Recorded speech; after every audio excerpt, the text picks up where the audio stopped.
একীভূতকরণ প্রক্রিয়ায় থাকা ৫ ব্যাংকে অফিস শুরু করেছেন বাংলাদেশ ব্যাংকের নিয়োগ দেয়া প্রশাসকরা। ব্যাংকগুলোর কর্মীদের আশা, এবার কাটবে দীর্ঘ সময়ের অচলায়তন।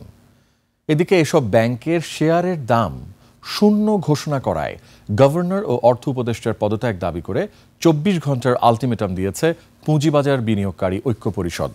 কেন্দ্রীয় ব্যাংক বলছে, ভুল সিদ্ধান্ত ছিল বিনিয়োগকারীদের। সাদাত হাবিবি সেতুর রিপোর্ট।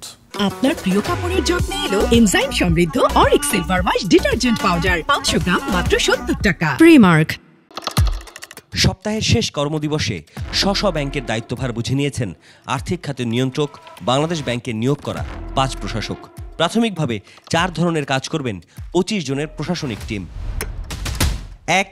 ব্যাংকগুলোর সমান্তরাল একটি কমান্ড তৈরি করা। ২. সম্পদের হিসাব বুঝে নেওয়া এবং কোন কোন শাখা উপশাখা বুথ রাখা হবে তার নিরীক্ষা। ৩. কারিগরি ইস্যু যেমন সার্ভার নিয়ন্ত্রণ এবং তা আপডেট করা। আর ৪. যে সকল গ্রাহকের আমানত ২ লাখ টাকার কম তারা এই ৫ ব্যাংকের কোন কোন শাখা উপশাখায় তাদের অ্যাকাউন্ট রেখেছেন তার তালিকা করা। প্রশাসকরা ইতোমধ্যে কাজ শুরু করেছে। গভর্নর মহোদয় বলেছেন যে সকল আমানতকারী টাকা ফেরত পাবেন। আমরা শুধু জনগণকে বলতে চাই, আপনারা নবগঠিত ব্যাংকের উপর সম্পূর্ণ আস্থা রাখেন। এ মাসের শেষ নাগাদ প্রয়োজনীয় অর্থের যোগান পাবে ব্যাংকগুলো।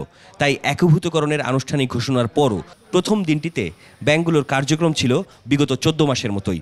ব্যাংকগুলো এখনও ভুগছে তারল্য সংকটে, চাইলেই মিলছে না চাহিদা মতো টাকা। তবে কর্মকর্তারা স্বাগত জানিয়েছেন নিয়ন্ত্রক বাংলাদেশ ব্যাংকের এমন সিদ্ধান্তে।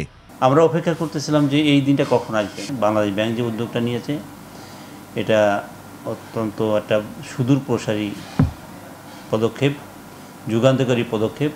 একদিকে যখন নতুন পরিচয়ে ঘুরে দাঁড়ানোর ডাক, অন্যদিকে তখন পুঁজিবাজারের ৫ ব্যাংকের বিনিয়োগকারীরা রাস্তায়।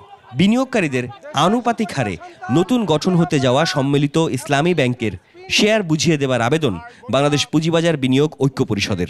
ঢাকা স্টক এক্সচেঞ্জের মাধ্যমে আমরা শেয়ার বিনিয়োগ করেছি। তারা আইপিওতে আসার পরে আমরা কি অপরাধ করলাম? আমাদের শেয়ার কেন শূন্য হবে? ৫টি ব্যাংক একীভূত হলে যে ব্যাংক হবে সেই ব্যাংকের শেয়ার বিনিয়োগকারীদেরকে দিতে হবে। আগামী মঙ্গলবার দুপুর ২টায় বাংলাদেশ ব্যাংক ঘেরাও কর্মসূচি হবে। তবে বাংলাদেশ ব্যাংকের মুখপাত্র কথা বলছেন গভর্নরের সুরেই। তার মতে ভুলের খেসারত দিচ্ছেন বিনিয়োগকারীরা। মানুষ জানতো যে এই ব্যাংকগুলোর থেকে ঋণ বিনিয়োগ হচ্ছে না, শুধু লুট হচ্ছে। তারপরও কিন্তু তারা ওই ব্যাংকের শেয়ার কিনেছে।